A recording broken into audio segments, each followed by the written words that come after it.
Sherrone Moore's coaching staff, we talked on Monday on the show, and not a ton has changed since then. But just to kind of run down, guys who we believe are locked in to stay as of right now would be Kirk Campbell, quarterbacks coach, wide receivers coach Ron Bellamy, new offensive line coach Grant Newsome coming over from tight ends, and then co-D coordinator and secondary coach Steve Klingscale. Obviously could be some shuffling as well with the staff. Kirk Campbell would believe is in contention for the offensive coordinator spot. Still question marks surrounding these next two guys, the two Mikes, Mike Hart and Mike Elston. Elston's still recruiting pretty heavily there. He's also Michigan's recruiting coordinator and D-line coach. But, he has drawn interest from Jim Harbaugh and the Los Angeles Chargers, and nothing has been announced there.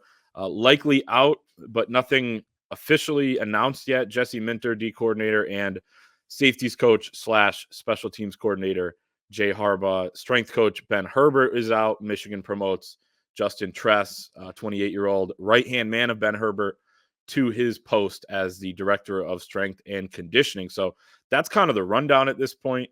I think what everybody is thinking about right now, at least the diehards that are really following this pretty closely, is Mike Elston and how important it's going to be to keep him, not only because he's a great coach and a great recruiter and Michigan's recruiting coordinator, but he's also got some really talented players on that D-line, probably the strength of this team coming into next season between Kenneth Grant, Mason Graham, Josiah Stewart, Derek Moore. And, when you lose not only your coordinator, but your position coach, then I think that, I'm not going to say guys would leave, but I mean, you run the risk of that happening. Yeah, forget about the good vibes of a national championship, and don't forget about them. I don't want to make sure I clarify that. But when it comes to this is now a coaching change, and this is a matter of obviously that portal window is open now. When it comes to Mike Elston, I mean, that defensive line group is probably why you have a window next year to kind of keep making the push that you have been. I think it's going to start with those guys, and that's kind of the heart and soul of that defense. So for me, if in a situation where Mike Elston decides to leave, I think all options are on the table. And it's not me speculating about guys that would leave, guys that might choose to stick around. But, when you talk about new head coach, new defensive coordinator, new position coach, I think it might be a little easier to stick around if there was one. I mean, NIL is a huge consideration these days, and that's something that we know is being worked on behind the scenes. But at the same time, this is a team, a lot of these guys have been to that mountaintop now. And I don't want to, I'm not pushing guys either, a particular way, but it's a little easier to chase a bag once you've been part of a team that has won a national championship. So that's not me just talking guys on the defensive line, but when it comes to guys that might have decisions to make altogether, now I think something that helps Michigan, that helps Sherrone Moore, as we've said, is the fact that we're past the add drop date for classes at Michigan. I think guys are kind of going to be locked in here through spring ball for the most part, and then we'll see what things look like from there. But again, I mean, I think a lot of people thought that you would just plug in Sherrone Moore and keep the band together and just keep going on your merry way on this march towards continued success at the University of Michigan. But obviously, it's going to look very different, and whether that extends to players on the roster, we'll see. I mean, I think it's the fact that we're now 8 days into that transfer portal window, and I believe only one or two guys have declared their intentions to move on.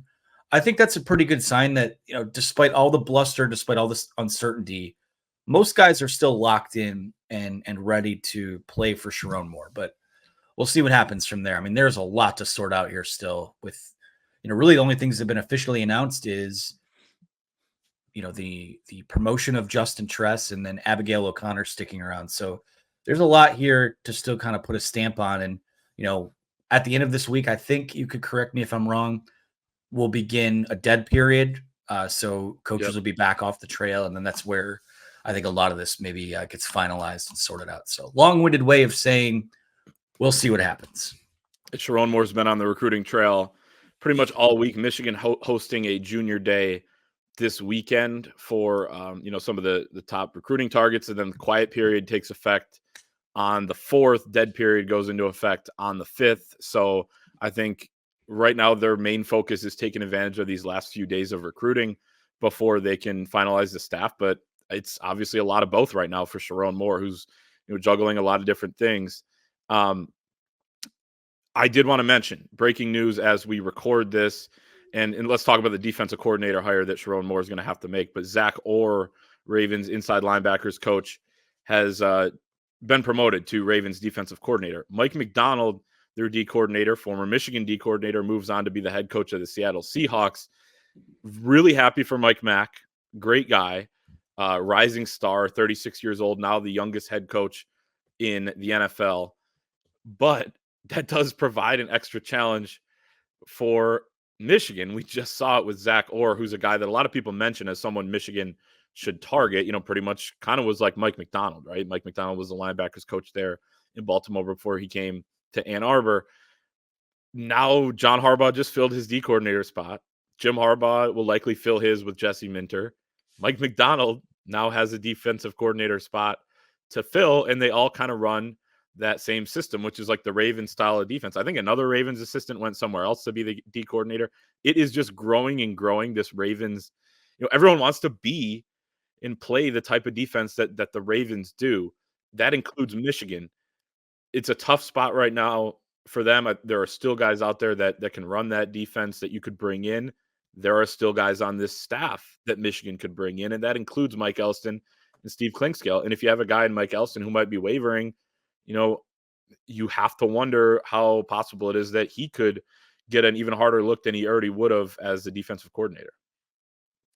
I think it would be, I don't want to say worth it. That may not be the right way to put it, but you don't just make the hire for continuity's sake. But I do think Mike Elston, he's a guy who has coordinated special teams before. He's a guy that has been Brian Kelly's associate head coach at both, I believe, Cincinnati and at Notre Dame. So again, a big reason that he left Notre Dame in the first place is because he did get passed over as Marcus Freeman's defensive coordinator during that transition. So again, I think the sobering reality of it for a lot of Michigan fans, and I feel like there's a disconnect in a lot of people just understanding how much bigger it is to be in the NFL than it is to be at Michigan, even as a defending national champion. Your head coach is there, a couple of his key, or your former head coach is there, a couple of his key assistants obviously going with him.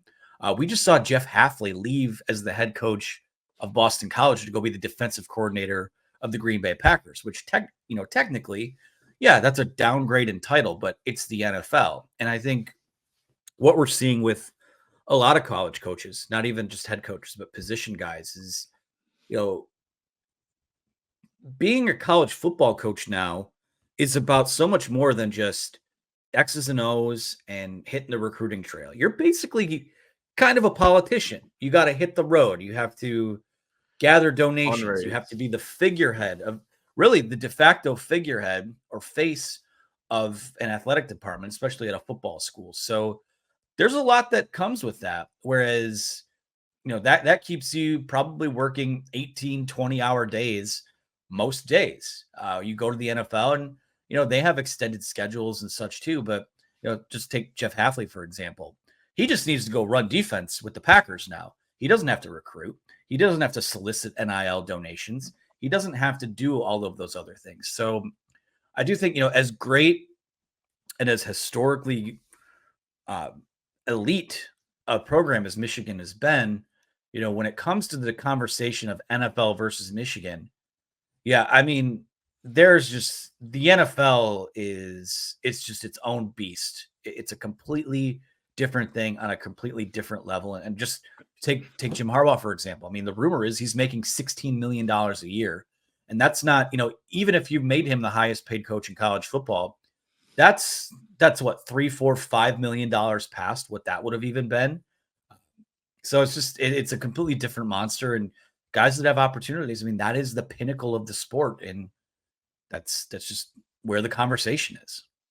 Yeah. And I think there are a lot of NFL head coaches that are probably making less than Harbaugh would have made if he came back on Michigan. But I think now he's going to be one of the highest paid coaches in the entire NFL, maybe the highest paid. I know Belichick was 20 was the rumor, because they don't have to release it, right? They're not public institutions like the universities, so we don't know for sure, but that was kind of what was out there when you read up on the different salaries. So Jim Harbaugh, immediately one of the highest paid coaches in the NFL. So good for him, doubled his salary from last year at $8 million. I know incentives brought him, well over 10, Quadrupled but his salary from 2021. that's insane to think about. So good for him. Yeah, but it's kind of interesting here with the defensive coordinator hire and where Sherrone Moore is going to be. I know they're not starting spring ball in a couple of weeks like they normally do, starting earlier than just about anybody. They're moving it back, and Sherrone said last Saturday that he's still finalizing a date on that. So we'll try to figure out exactly when that is. But time is kind of ticking here as they try to make a hire. You're not as worried about the offensive coordinator hire, just because it seems like Kirk Campbell is a very realistic option there, but you're still going to have some changes you're going to have to make with the offensive staff. You're not as worried about the offensive players leaving, because their coordinator and one of the guys who was a position coach of the offensive line has been promoted, is staying here. So I think a lot more focus and antsiness from the Michigan fans has to do with the defensive side of the football. The last thing on the staff is word comes out today that Chad Bowden, who is, I think, the head of the recruiting department at Notre Dame, will be staying at Notre Dame. Sherrone Moore was making a run at him to try to make him Michigan's general manager.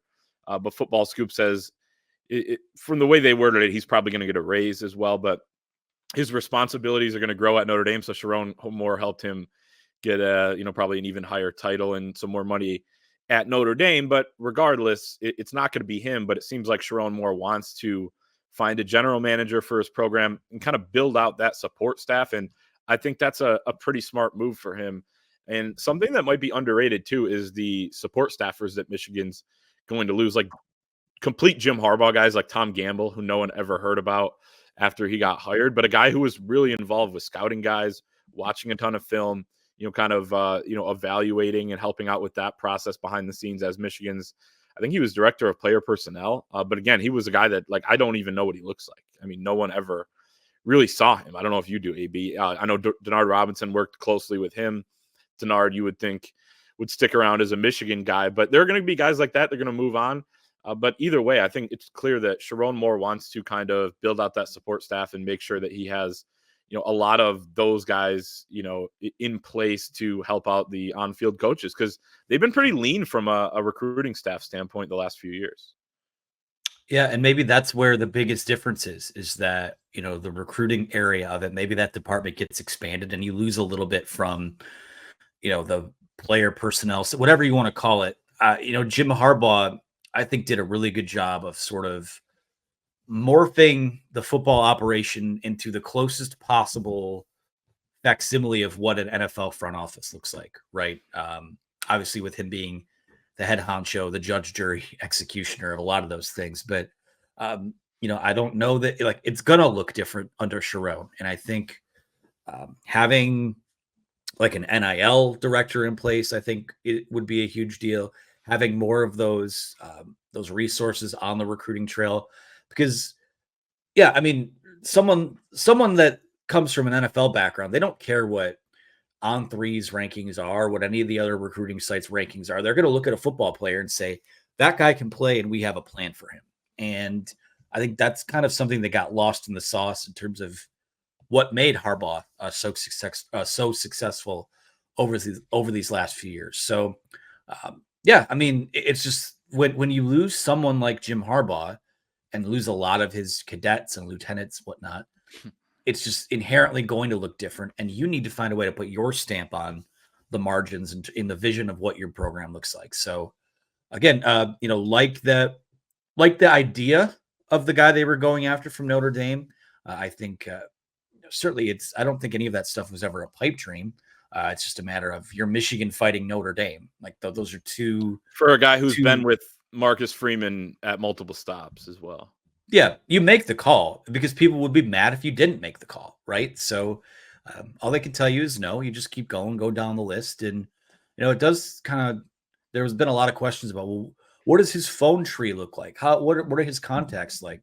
we've heard everything now from him calling guys that he used to work with that are now in the NFL to guys down the road at Notre Dame. It feels like they are casting a wide net to fill some of these roles. But again, it's just a matter. It's going to take some time. And we talked about it the other day. Everyone just needs to take a deep breath and let it all play out, because at the end of the day, we can react to what's going on, but we don't really have any control over any of it.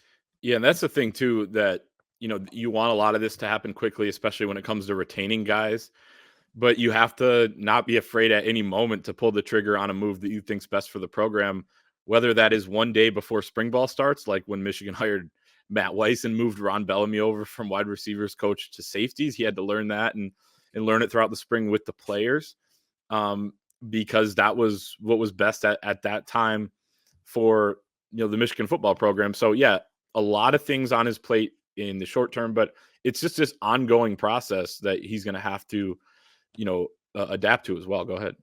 Yeah, could I just make one more point too? Is people that are frustrated with the timeline need to understand that at this point, Sherrone Moore needs to build a staff that he feels like he can have in place around him for the next 3, 4, 5 years, however long.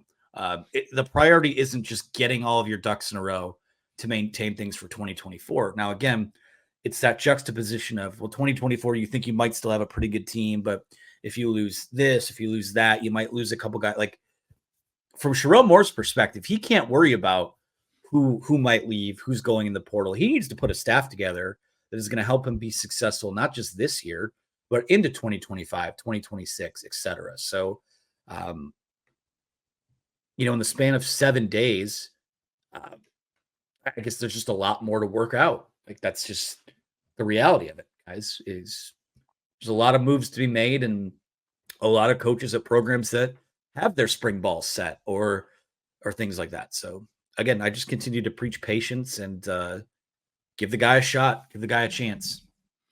And a week ago right now, or today at some point, he was interviewing for the Michigan head coaching job. So, it's still very early. I will say I agree. You have to get the, whoever you think is the best fit.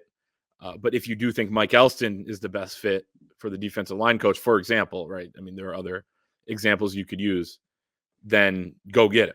And I know that's Mike Elston's call when he has other options. It's not just on you, Sherrone Moore, but that will also help retain players. Like, you can kind of work on both, at the same time. And, that's the challenge of being a new head coach in college football right now. That's the challenge that Kalen DeBoer walked into at Alabama, that, numerous others that took over this cycle, especially the few that, took over in January, are having to deal with at this point.